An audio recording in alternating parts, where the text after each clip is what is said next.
Hey people, back on the Facebook Live. This may be a little bit of a long one, but we'll see. I've got a couple of things to go into. As always, if you're following me, if you're watching on YouTube, hit subscribe so you don't miss any of the content. On Facebook, please feel free to share it with anyone you think may benefit from this, and same as Instagram, etc. But we're going to be going on one topic in particular. Just before we get into it, guys and girls, if you haven't seen my post already, earlier on today, there's going to be a great movie shown called Pandemic 2 on the Freedom platform. So the link is actually in a couple of posts below. You don't want to miss that. It starts at 5 p.m. UK time. It's going to be going all into what's actually been going on behind this pandemic, scamdemic, the Lyrona, etc. What the real agenda is behind it, who's behind it, what they're trying to get in place, and what they have been getting in place, and unfortunately what the masses have not been able to see, even though it's pretty obvious for anyone who's got a little bit of critical thinking in them.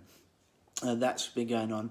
Also going to be doing a post around the ice and hot and cold therapy I did on Sunday night, which was fantastic. Going to be doing a post. I'm going to go in on.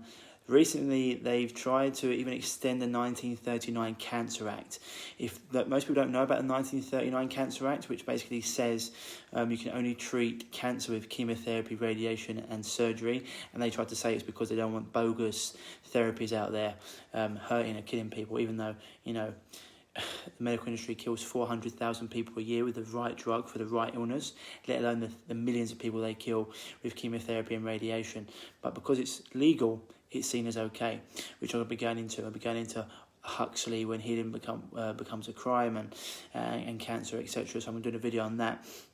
I'm also going to be doing a video around about exactly. Also going to be doing a video around smoking and how to stop that, and also around hospital food and why it's so nutritious.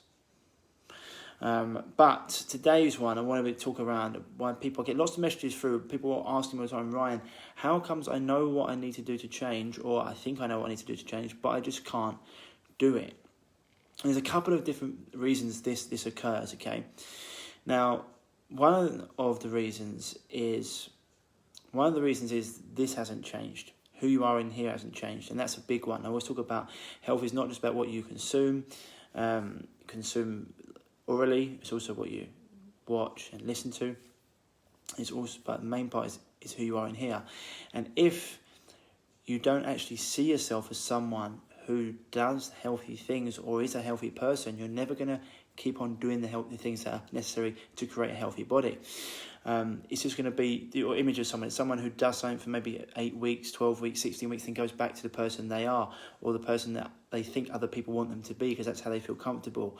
And it's Jason Christoph talks a lot about this. It's self-sabotage. It's like the fat jolly person who his identity is built up in that, and he thinks if I stop being that person, then I won't have my friends or family anymore, because that's who they see me as, which is complete nonsense. It's just a story you're telling yourself. And as Byron Katie always talks about, first of all, ask the question, is that true?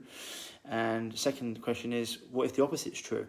And so that's a big thing around why people never actually do or become the person they need to be, because they're fearful of what will happen when they step out of the person they've been all their life, which is daunting, but you're never going to get to the person you know you can be and in your soul unless you step out of that comfort zone. Another big one is, there's actually a story that I actually like to tell with this.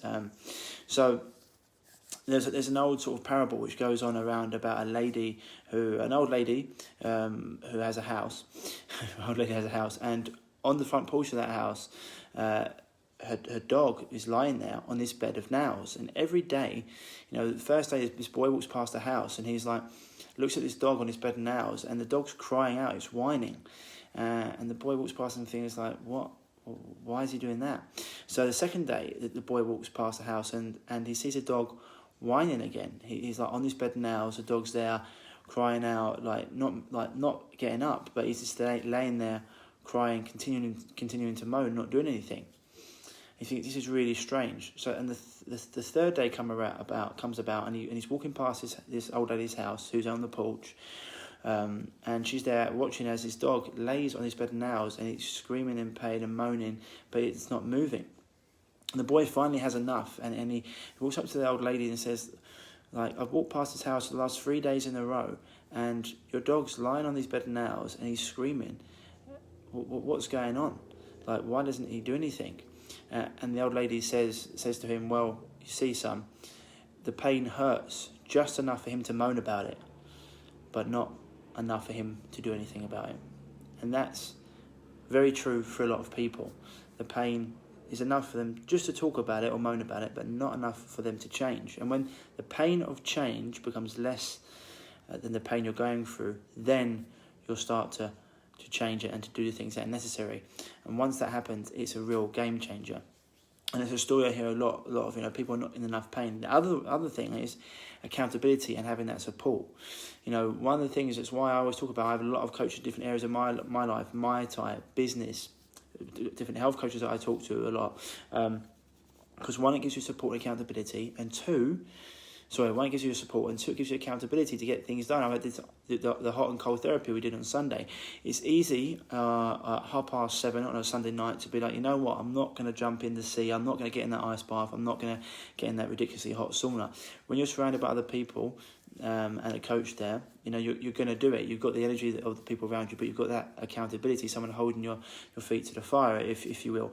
But it's what you need sometimes. It's why I always say to people, if you're looking to go through something, invest in yourself, because you're investing in a coach, but really investing in yourself, because you're the person who's getting the results, and it's going to mean that you're going to do the things necessary. It's why I always talk about, I used to give away a lot of stuff for free. I give a lot of content out for free like this, but when it comes to working with myself, Chuck, we always have a fee, because if you don't, a lot of people won't take things seriously when they get it for free. Happens a lot, people just leave things. But when you're invested in yourself, you will take it seriously. So it's the three main things I talk about there, okay?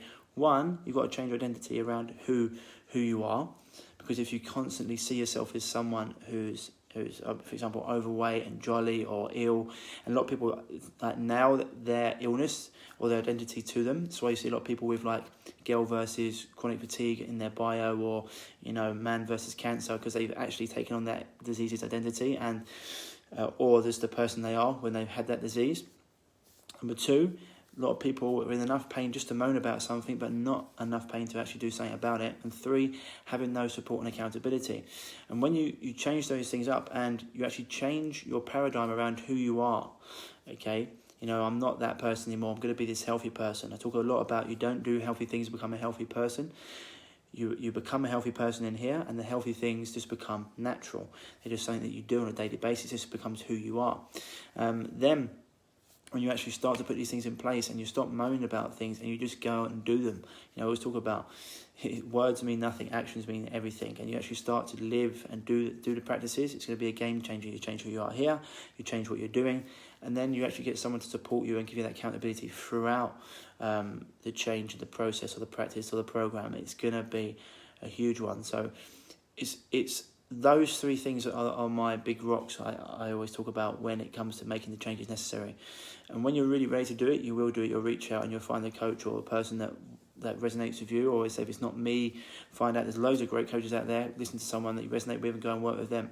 Because I just want you to be the best version of yourself, and you're going to do that. You're going to have to change around. And this is also why a lot of people around on this journey find it sometimes hard, because they want to change, they want to become a better version of themselves, but their friends are not on the same journey. Even their spouses are not on the same journey. And they find it hard because they feel like they're going to break out or lose their friends. You won't lose your friends, you'll always have those friends, etc. But you're made, by doing this, create more friends. You get an environment. For example, on our program, we have group calls, etc. every week, and the guys and girls converse with each other. And they make friends throughout this, and they become each other's inspiration as well, which is fantastic. And Dan Pena talks about, show me your friends, I'll show you your future. You become the sum of the 5 people you hang around with the most. If you hang around with 6 lazy, ill, poor people, for example, you're going to become the 6th. If you hang around with healthy, happy, successful people, and you're 5 successful people, example, you'll become the 6th. And it's just around that energy. It's about keeping the energy you keep and the vibration. So, I hope that helps, guys. If you're looking to get to the changes that you need, then changing who you are up here. Okay, actually taking action. It's the only thing. Action is the only way out of it. It's changing who you are up here, then taking action, and then getting support and accountability around that. It's going to be a game changer. Okay, people, that's it for today. But as I said before, lots coming up. Video 5 o'clock UK time for the pandemic. Get on there and watch that. It's going to be huge. Just 1 month in, your helper has lessened my MS symptoms. Exactly. I mean, and we're only just getting into it, you know, Susie. So we've got so much more to come. And MS, you know, people haven't listened to my interview with Matt Embry out there. Absolutely phenomenal guy. Got MS Hope. We talk about this. MS, once again, there's certain foods that just exaggerate the symptoms and just bring on all the triggers, as well as getting the body once again to be in that relaxed nervous system, which is why we go into the mental and the emotional and all around that. But yeah, guys and girls, I'll be good. Lots more content to come. In fact, I've got so much content I don't know which to put out first, but yeah, there's lots going on, as you can imagine. As I always talk about, whenever they're passing the story, look for the information they're not telling you. And this one around about trying to extend the 1939 Cancer Act to stopping people like homeopaths, natural health coaches, or whatever it is, people practicing natural health principles to help people heal, which is the only real way to help people heal, is, you know, something they're going to try and do. They're going to try and stifle anything natural so they can just push their big pharma propaganda, vaccines and medications, etc. And then people won't even be able to speak, won't even be able to talk like this if we all fall in line for that, you know. And it's something that we've all got to come out against and fight for our free speech. And they talk about bogus remedies, which is something I'm going to go into. Bogus remedies, what once people have already been so destroyed by chemotherapy and radiation that they go down another route, and then their body can't take it anyway because you've been so destroyed by you. It makes me laugh. I mean, people actually understand this, and you've got doctors out there talking about. I'll get into it in another video. It's a whole different time, but yeah, going into this hard. If you haven't read the book from Huxley, which talks about when healing becomes a crime, I definitely suggest you do, and I'll be going into that in my next video. Okay, people, otherwise, that's it for today. Lots of love. Watch the pandemic video at 5 p.m, and as always, stay happy, stay healthy. Speak to you soon. Bye-bye.